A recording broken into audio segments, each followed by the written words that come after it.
자, 우리나라 1960년대로 들어가서 당시 우리나라 산업 이렇게 보면은요, 일본에서 온 게 상당히 많았습니다. 농업, 이거 하기 위한 비료, 이거 다 일본에서 왔어요. 그리고 건설하기 위한 시멘트, 이것도 일본에서 왔죠. 제철, 이것도 일본에서 왔고. 그리고 자동차 산업, 이것도 일본에서 건너온 게 많았죠. 대일 청구권 협정, 뭐, 그러니까 패전국 일본이 우리한테 피해줬던 것들을 돌려주는 거, 미쓰비시가 현대자동차한테 자동차 기술 준 거, 이것도 대일 청구권 협정이랑 관련이 있다라고 주장하시는 분들도 계신데, 어떤 분은 또, 야, 그게 무슨 멍멍이 소리냐, 이거. 돈 줄 거 다 주고서는 이 자동차 기술 사오고 그런 건데, 뭐, 이렇게 말씀하시는 분도 계세요. 또 이런 얘기도 있어요. 정주영 회장이 당시 우리나라 이 토공공사 같은 거를 큰 걸 많이 했었잖아요. 정주영 회장이랑 미쓰비시 구보 회장, 이 두 분 간에 친분이 생겨서 자동차 사업도 서로 쉽게 풀어가기 시작했다. 이런 얘기도 있습니다. 그리고 또 미쓰비시 구보 회장이 백제인 혈통이다. 그래서 한국을 원래 참 좋아했다. 이런 얘기도 있는데, 현대자동차는 미쓰비시에게서 자동차 기술을 받아서 독자적으로 차를 만들기 시작했다. 이거 맞습니다. 사실 현대자동차는 포드한테서 기술을 배우면서 시작이 됐어요. 그러니까 부품을 들여와서 요거를 조립해서 팔기도 시작을 했습니다. 요게 유럽 포드의 코티나 같은 차들이에요. 또 이런 정비회사 같은 분위기였는데, 이 회사가 어느 날 갑자기 독자 모델을 만들겠다, 이렇게 선언을 하는 겁니다. 그러면서 미쓰비시한테 가서 자동차 기술을 갖고 오죠. 참고로 이 미쓰비시는 자동차 회사는 아니죠. 해운 회사, 무역 회사 같은 걸로 1800년대 말에 시작된 회사입니다. 일본 권력층 쪽에 딱 붙어가지고 성장하면서 조선 사업도 쭉 키워갔고, 또 1917년 이탈리아 피아트에서 부품을 들여와서 조립 생산을 한 적도 있습니다. 그러니까 자동차를 꽤 일찌감치 만든 회사인 건 맞아요. 여튼 요때 제철, 중공업, 화학 뭐 이런 걸로 막 쭉쭉 뻗어나가면서 뭐 강제징용 같은 것도 하고, 그리고 비행기도 만들어서 2차 세계대전 때 일본군한테 이제 비행기도 공급했었던, 예, 아주 핵심적인 전범 기업이죠, 이거. 2차 세계대전 패전 후에 미쓰비시는 강제 해체가 됐어요.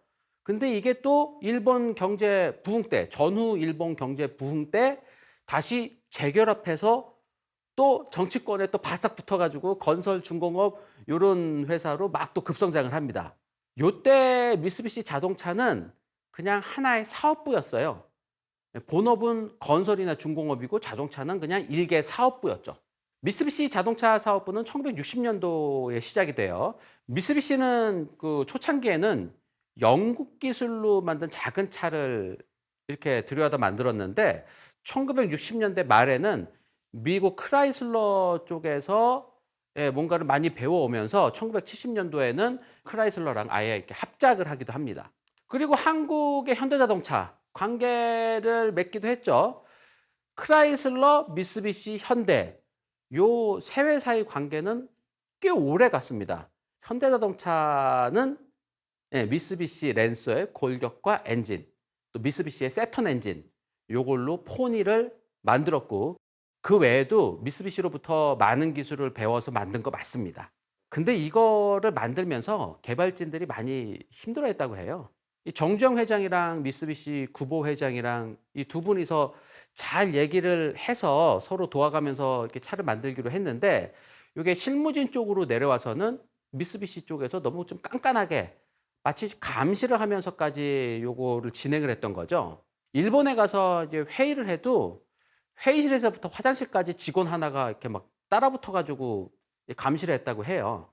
그리고 뭐 좀 알려달라, 좀 뭐 좀 보여달라, 이렇게 얘기를 하면은 야, 돈 더 내, 뭐 이런 식으로 막 얘기를 해서, 한마디로 좀 치사해서 더 이상 미쓰비시한테는 의존하지 말자, 뭐 이런 얘기들을 많이 했다고 합니다. 포니는 소형차였잖아요. 그리고 그 위급 또 중형 세단을 또 만들려고 그러는데, 스텔라를 만들려고 할 때 미쓰비시 거를 갖다가 안 만들고 유럽 포드에서 들여와서 조립 생산을 했었던 코티나, 요걸 기본으로 해서 스텔라를 만들기로 했습니다. 유럽 포드의 코티나 차체에 미쓰비시 세턴 엔진을 이렇게 붙여서 만드는 거죠. 뭐 이렇게 비밀스럽게 만들면서 아주 고되고 힘들고 그랬지만 이 기술적인 자립도는 계속 이렇게 높아가고 있었죠. 그리고 차를 만들면은 좀 제대로 이렇게 시험을 해봐야 되잖아요. 그래서 울산에 주행 시험장도 만들기 시작을 했고, 이 테스트 장비라든가 엔진 연구 개발 시설 이런 것들을 용인에 있는 마북리에 만들기 시작을 했고, 근데 이거를 미쓰비시가 눈치를 채고 감시를 하고 막 이랬던 거예요.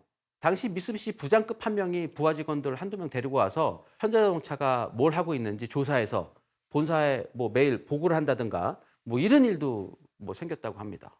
그러다가 좀 일이 하나 터져요.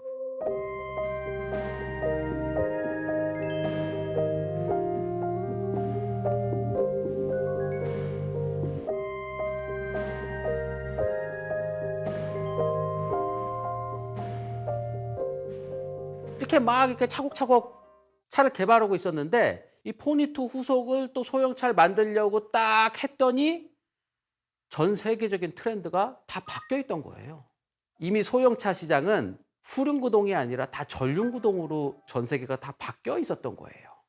폭스바겐도 전륜구동, 프랑스 푸조도 전륜구동, 그리고 현대한테 후륜구동 소형차 기술을 알려줬던 미쓰비시, 여기도 전륜구동차를 생산하고 있었던 거죠. 미쓰비시 미라주 콜트라는 차인데 이 차가 1978년도에 이미 출시된 차예요. 참고로 후륜구동은 엔진이 앞에 있고 그걸로 뒷바퀴를 굴리는 거예요. 그리고 엔진이 앞에 있고 뒤에 바퀴를 굴리니까 앞에서 뒤를 관통하는 기다란 막대기가 있습니다. 이 기다란 막대기가 막 돌아가면서 앞에 엔진에서 뒤에 바퀴로 동력을 전달해 주는 겁니다. 이것 때문에 이 후륜구동 차들은 뒷좌석 가운데가 이렇게 부수 올라와 있는 거예요. 반면 전륜구동은 앞에 엔진이 있고 그걸로 또 앞바퀴를 바로 굴리는 거예요. 그러니까 엔진에서 바퀴로 바로 가기 때문에 동력 효율이 좀 좋죠. 좀 더 싸게 만들 수도 있고 동력 효율도 좋았고, 그리고 뒷좌석 가운데 이렇게 부쑥 올라오는 거 이거 안 해도 되니까 실내 공간도 좀 넓게 만들 수 있었고, 그래서 1970년대 말부터 전 세계 소형차의 트렌드는 전륜구동이 이미 대세였던 겁니다. 그러니까 현대자동차가 포니2의 후속 모델을 만들려고 그러는데 이게 다 후륜구동밖에 안 만들어 봤잖아요. 후륜구동 소형차 차대도 주고 후륜구동 엔진도 이렇게 알려준 미쓰비시가 고맙기는 한데, 이게 내심 괘씸했던 게 후륜구동 소형차는 이게 저물어 가는 거를 알면서 현대자동차한테 알려줬다는 거죠. 비밀리에 전륜구동 소형차를 개발하고 있었던 거예요. 이런 거 생각하면 너무 괘씸하지만 뭐 다른 방법이 없죠.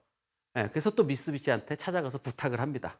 이때가 한 1982년인가 그랬는데 미쓰비시가 그래 전륜구동차 기술도 줄게. 근데 새로운 기술은 안 되고 한 세대 전 기술 줄게.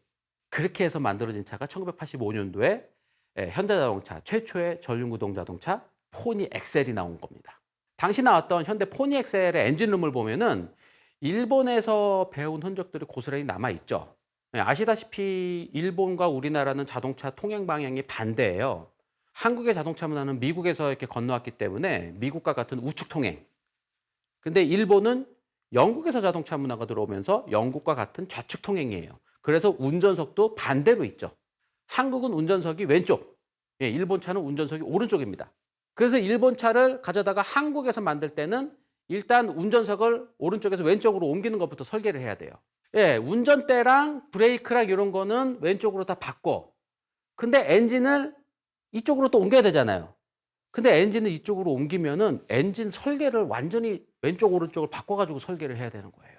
그걸 못하니까 엔진은 그대로 놔두고 운전석만 이렇게 옮겨서 만든 게 포니 엑셀입니다. 이게 일본 차를 가져다가 만드니까 이렇게 된 겁니다. 운전석 앞에 엔진이 있었던 거예요. 그리고 주유구도 좀 문제가 됐죠. 보통 주유소는 도로의 길가에 있기 때문에 주유구는 길가 쪽, 그러니까 운전석 반대쪽에 주유구를 두는 게 전 세계적인 그냥 방식이었어요. 일본 차를 우리나라에 현대자동차 그대로 들여와서 설계를 변경을 해서 만들면서 주유구도 그냥 안 바꾼 거예요. 요즘도 뭐 주유구 방향 같은 거 많이 헷갈리시잖아요. 보통 유럽에서 온 수입차들은 주유구가 저쪽에 있죠. 동반석 쪽에 있는데 현대기아차만 주유구가 운전석 쪽에 좀 있어요.